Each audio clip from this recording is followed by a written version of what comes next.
What's going on, peeps? Hope we're all doing well. Welcome back to the channel. Today we're talking about a topic where I'm a freaking idiot on, and that's why it makes for a great discussion of why is OpTic not in Valorant. And a lot of points are going to be made throughout this video, so feel free to type a little comment down below. But it was 3 months ago. Make sure that is clear. It was 3 to 4 months ago on an OpTic podcast where Hitch and HecZ were talking about why they did not get involved with Valorant, why they still don't have a Valorant team, comparing the baseline Valorant challengers team salaries, player salaries in the Challenger League of Valorant to CDL baseline salaries. We are talking about Valorant challengers, that is below franchising, that's their challenger scene, compared to the main Call of Duty League rosters. Okay? There are people still saying, why don't you guys pick up a Valorant team?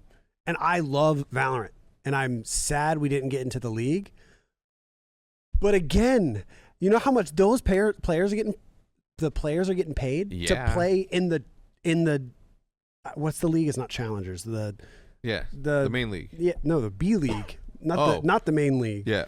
I can't even remember. But people want us to be in that league, and it's like, how do you make it make sense? How do you those players are getting paid more than CDL players, more than like baseline CDL salaries. Mm-hmm. And it's just like, how do you expect? Well, there's definitely the viewership is there for Valorant.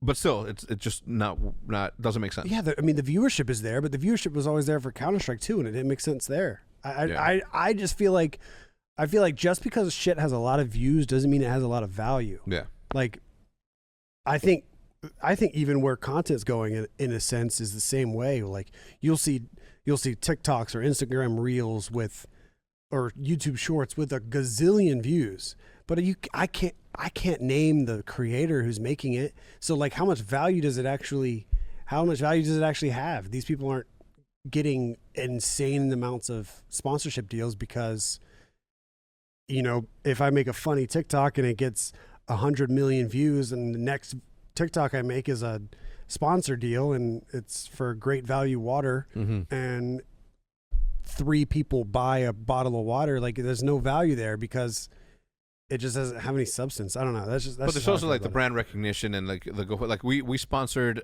Joe Lausen in MMA, first team, only team to have ever done that.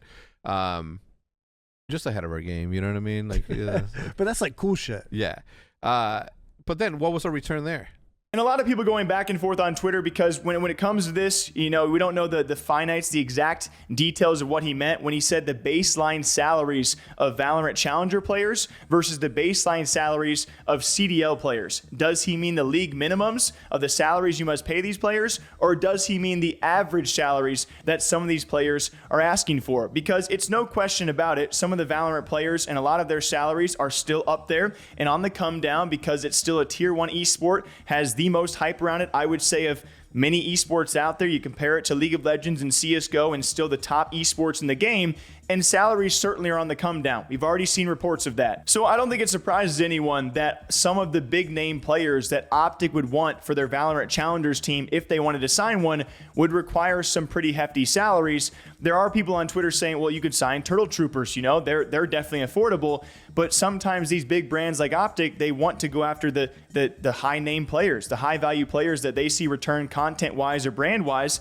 and maybe that is very expensive. I believe Hitch when he says that, especially when you compare it to CDL salaries. Again, I don't know if he's talking about the baseline salaries, league minimums of like what, 50K, or the average salaries in CDL, which when you're looking at an OpTic gaming roster, they're paying their players a lot of money, like very much so, right? And apparently a lot of Call of Duty rosters are also doing that. I think players in both esports are still being paid very well, but salaries all around are coming down. But a lot of people taking to Twitter to debate like why OpTic doesn't have a Valorant team. Clearly, as Hitch says himself, very well worded, there might be views, but views don't always equal value. And the biggest risk of the Valorant Challenger scene is what's the reward if you don't make it into VCT or Valorant franchising? If you don't win the Challengers League, what's the reward there?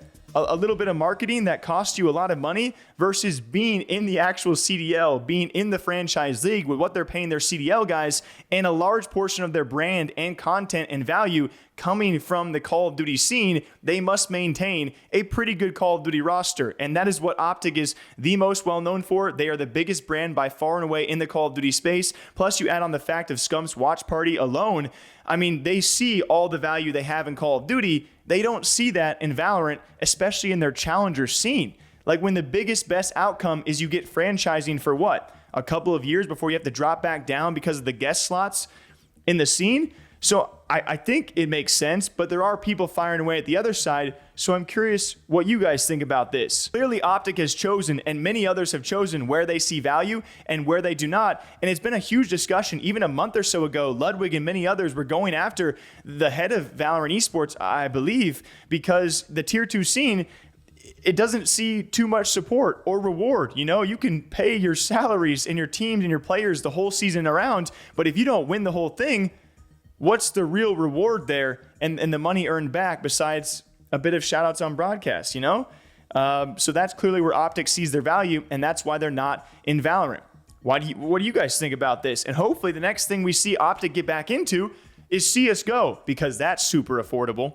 And it's not really, but at least they're opening back up their franchise system, getting rid of those for 2025, I believe, which means more of an open format, you know, open qualifiers, let those, you know, those non-franchise partner teams have a chance.